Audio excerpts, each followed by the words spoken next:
అంబేద్కర్ రాజ్యాంగ పనిచేసినవా ఎవరు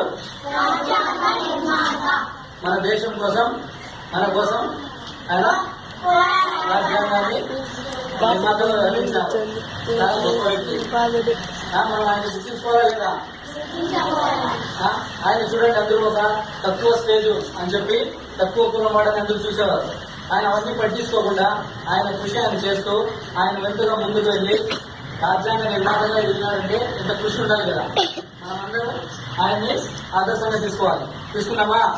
తీసుకొని మనం కూడా ఆయనలాగా మంచి పనులు చేస్తూ ఇంకొకరి సహాయం చేస్తూ కుల మత ప్రాంతాలు తేడా లేకుండా అందరం కలిసిమెలిసి ఉందామా? ఇప్పుడు మన అంబేద్కర్ గురించి సార్ వచ్చి ఒక 2 మాటలు మాట్లాడాల్సిందిగా కోరుతున్నాం. సార్ రండి సార్. Welcome sir.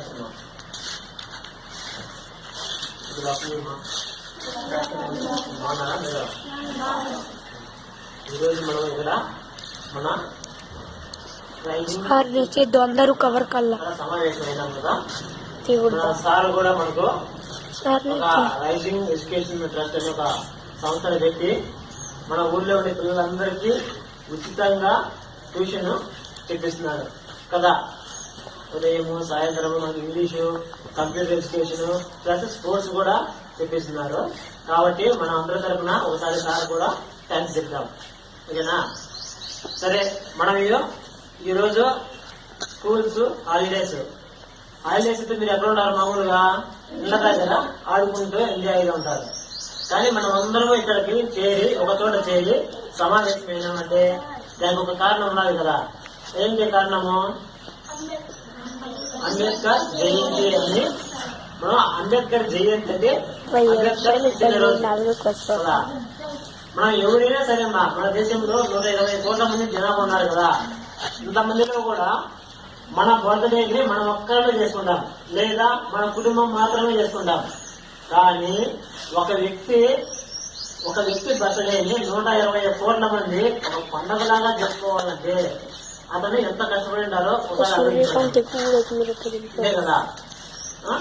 బ్రైట్నెస్ పెంచు చేసుకుంటున్నారు అంటే అతను ఎంత కష్టపడి మన దేశానికి ఎంత సేవ చేసింది. వల్ల అంబేద్కర్ చిన్నగా ఉన్నప్పుడు వాళ్ళ అమ్మా నాన్న వాళ్ళు ఎటువంటి స్కూల్ ఫీజు కూడా కట్టలేని చేతలేకుండా ఉన్నారమ్మా.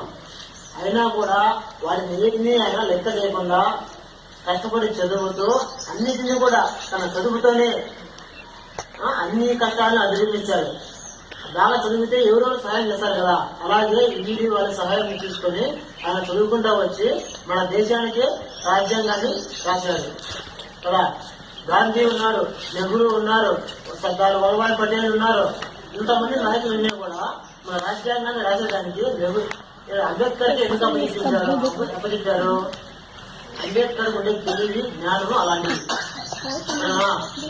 ఆయనకు అప్పచెప్పిన పనిని కూడా ఆయన అదే పనిగా 2 సంవత్సరాల పాటు కష్టపడి అన్ని దేశాల రాజ్యాంగాలను చదివి అన్నిటిలోనూ మంచి మంచి విషయాలను తీసుకొని మన దేశానికి గొప్ప రాజ్యాంగాన్ని రాసిపెట్టారు.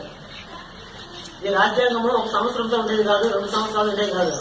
కొన్ని వందల సంవత్సరాల పాటు మన దేశ భవిష్యత్తును అది కాపాడుతుంది. మన అందరి అసలు కాపాడుతుంది కదా. అలాగే మనం ఒక్క మంచి వ్యక్తి మన లాంటి ఒక చిన్న వ్యక్తి బాగా చదువుకొని పెద్ద మనిషి అయినారనుకో మన దేశం మొత్తాన్ని కూడా చాలా ఉపయోగం చేయొచ్చు కదా.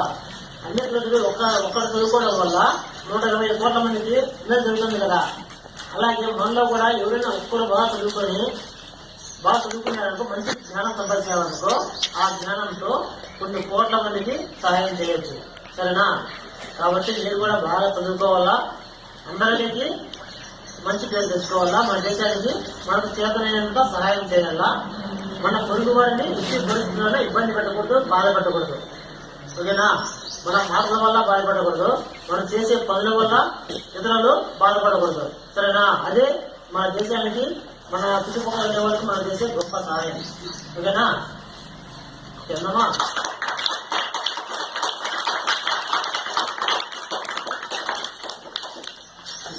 అందరూ ఒకసారి జై హింద్ చెప్పండి.